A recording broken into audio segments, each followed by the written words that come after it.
Ipinapahayag ngayon na magbabantay din ang Office of the Civil Defense sa kabuuan ng Black Nazarene Translation 2025.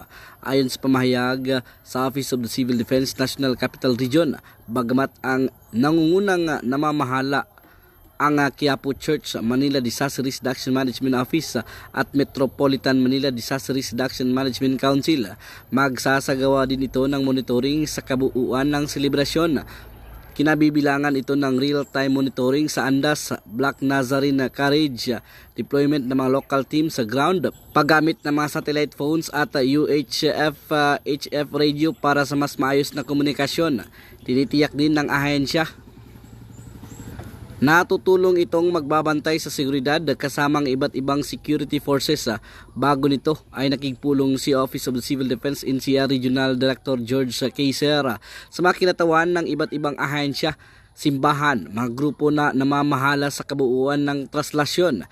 Ipinisinta rin ng mga ito ang kanilang deployment plan, security plan at contingency plan para sa kabuuan ng kapistahan.